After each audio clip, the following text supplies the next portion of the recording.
Hey, what's up YouTube? Goratha here. So I'm giving you guys another update on the Scourge Arrow, Caustic Arrow, Toxic Rain, Storm Rain bow character. I didn't make a video yesterday because I didn't feel like there was enough to talk about that was new that I had figured out. But today I feel like there's like quite a bit to talk about actually, so I decided to make an update video, talk about what I've learned. And before anyone asks, yes, Scourge Arrow is insane for clearing.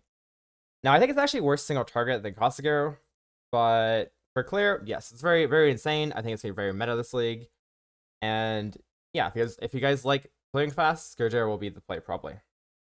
So I've been testing out my links for Caustic Arrow. I think Mirage Archer is probably better in the end over Vicious Trudge. Mirage Archer seems to help the clear a bit for the Caustic Arrow, and the single target is not much worse. Yeah, elemental damage with attacks does scour poison. I've been asked this question a ton of times. I'm just going ahead to confirm it again. It does work. It's probably better than cruelty because it's always up. Cruelty, sometimes on bosses, you won't have the highest percentage. It's kind of annoying. The 5-link would look like Greater Volley, Barrage Archer, Identity Attacks, Unbound.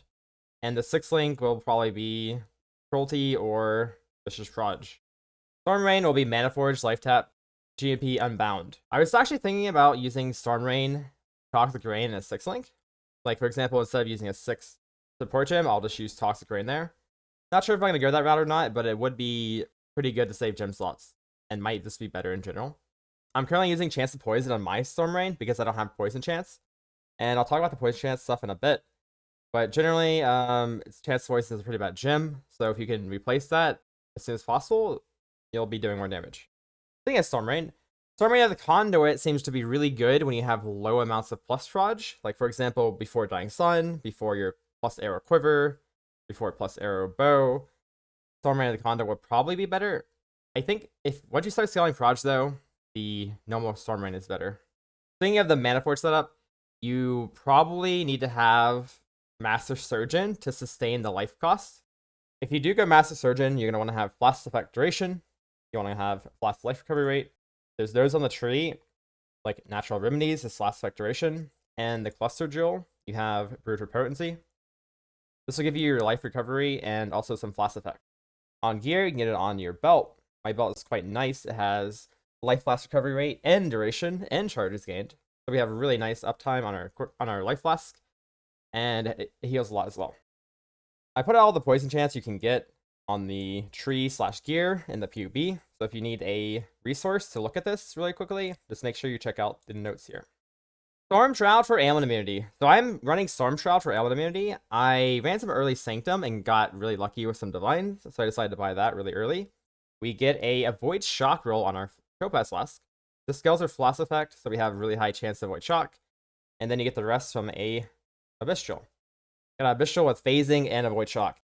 With this in mind, you really want to have 100% uptime on the Topaz Flask. So if you end up using this tech, you're going to need to reuse that end of Flask effect, which requires you to click it at the beginning of the map, or use that full.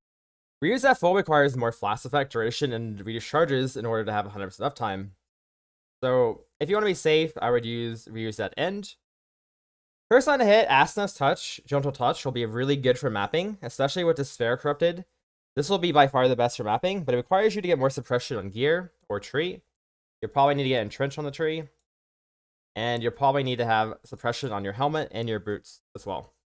The main reason for that is you lose the evasion mastery because Asna's Gentle Touch are ES based. And of course, they don't have suppression either. But they are very insane for mapping and really nice quality of life. They'd probably be really good for Sanctum as well because it's really hard to get Temp Chains. Additional projectiles are really big. You'll want them on your quiver and bow ideally, and obviously Dying Sun eventually, though I don't have this yet. AOI Cluster Jewel seems really nice for mapping, but I'm not quite sure what the best jewel will look like. My current jewel has Tempered Arrowheads, which I think will be the best node, and I think the other best node would be Calamitous for the suffix. Not quite sure about Broadside. The AoE is a bit weird with Toxic Rain and Storm Rain, so I don't really know what breakpoints we want yet, but it did feel good for mapping. I'll keep an eye out for clusters, and I'll keep testing them.